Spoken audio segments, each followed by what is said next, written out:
মুন্সিগঞ্জের গজারিয়ায় solar panel স্থাপন ও শিক্ষার্থীদের মাঝে খেলার সামগ্রী বিতরণ করেছেন বিএনপির কেন্দ্রীয় সমাজ কল্যাণ বিষয়ক সম্পাদক কামরুজ্জামান রতন। মঙ্গলবার দুপুরে ভবেরচর ওয়াজির আলী বহুমুখী উচ্চ বিদ্যালয়ে টেবিল টেনিস কোর্ট সহ বিভিন্ন খেলার সরঞ্জাম প্রদান করা হয়। একই দিনে উপজেলার বিভিন্ন বিদ্যালয়ে ব্যাডমিন্টনের সামগ্রীও উপহার দেন তিনি। এর আগে বাউশিয়া দাসকান্দি এলাকায় শ্মশান ঘাটে সোলার প্যানেল স্থাপন করেন তিনি। বিস্তারিত থাকছে রাসেল সরকারের প্রতিবেদনে। মুন্সিগঞ্জের গজারিয়ায় শিক্ষা ও সমাজসেবামূলক উদ্যোগের অংশ হিসেবে সোলার প্যানেল স্থাপন ও শিক্ষার্থীদের মাঝে খেলার সামগ্রী বিতরণ করা হয়েছে। মঙ্গলবার দুপুরে বিএনপির কেন্দ্রীয় কমিটির সমাজ কল্যাণ বিষয়ক সম্পাদক কামরুজ্জামান রতন ভবেরচর ওয়াজির আলী বহুমুখী উচ্চ বিদ্যালয়ে একটি table tennis court, carrom board ও ব্যাডমিন্টনের সামগ্রী বিতরণ করেন। এছাড়া উপজেলার আরও কয়েকটি বিদ্যালয়ে ব্যাডমিন্টন খেলার সরঞ্জাম উপহার দেন তিনি। এর আগে 11টার দিকে বাউশিয়া দাসকান্দি এলাকার শ্মশান ঘাটে সোলার প্যানেল স্থাপন কার্যক্রম উদ্বোধন করেন।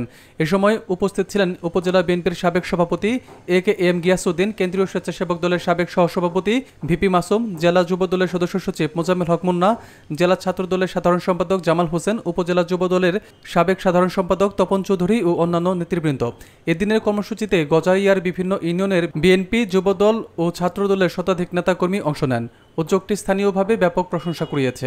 কোনো সম্প্রদায় বা কোনো গোষ্ঠীগত কারোর মধ্যে কোনো ভেদাভেদ নেই। আমাদের কাজটা কি? জনগণের কল্যাণে আমরা যে চিন্তাটাই করি, যে কাজটাই করি, সেটা জনকল্যাণের জন্য এটা হচ্ছে কিনা।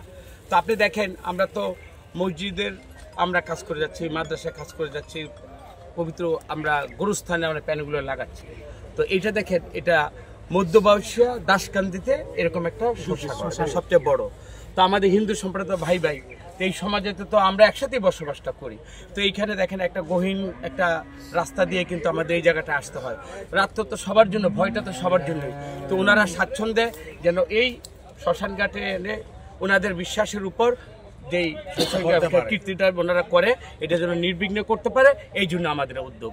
আমরা আসলে সবাই ভাই ভাই এক সব সম্প্রীতির মধ্যেই আমরা একটা বসবাস করতে চাই।